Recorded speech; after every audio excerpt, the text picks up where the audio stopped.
Kenalin, nama aku Bandoro ya.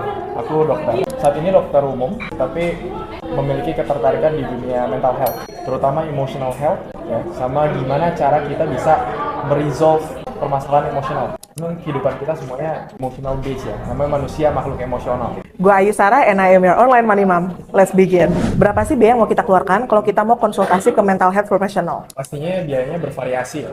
Tergantung dari pertama ke psikolog atau psikiater. Bedanya psikolog sama psikiater itu apa? Oke. Kalau psikiater, dia itu dokter.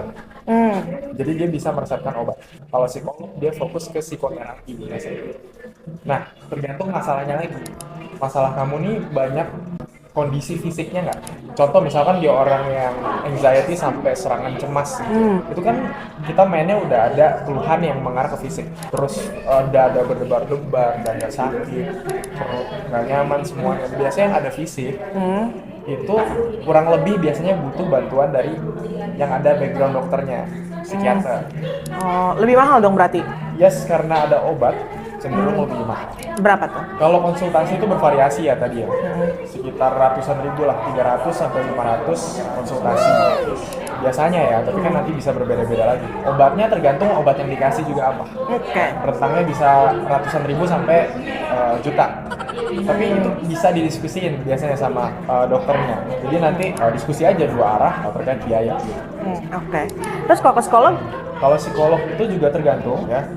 Biasanya sih yang saya tahu satu sesi kalau online ya, yang banyak saya lihat itu rate-nya sekitar 300 ribuan.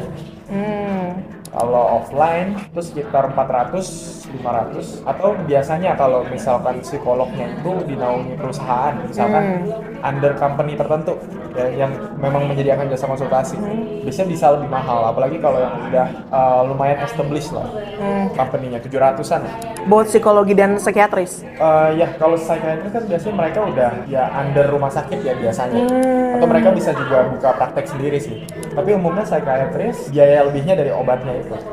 Kalau dikasih obat ya, kan belum nggak 100% pasti. Oke. Worth it nggak sih kalau kita punya gangguan kecemasan atau kayaknya aku depresi ini, daripada self-diagnose, mending ngeluarin uang untuk ke mental health professional? Oke, menurut saya penting banget. Worth it? Yes, terutama kalau kamu nggak tahu mau cerita ke siapa, nggak ada orang yang kamu bisa lepas cerita masalah kamu macem-macem, dan nggak tahu ini tuh mau dibawa kemana, permasalahan emosi yang udah lama ini mau kemana. Kalau nggak tahu, salah satu langkah yang tersedia ya dan kita bisa akses tuh ya ngobrol sama psikolog atau psikiater. Oke, kalau kayak gitu. Thank you dokter.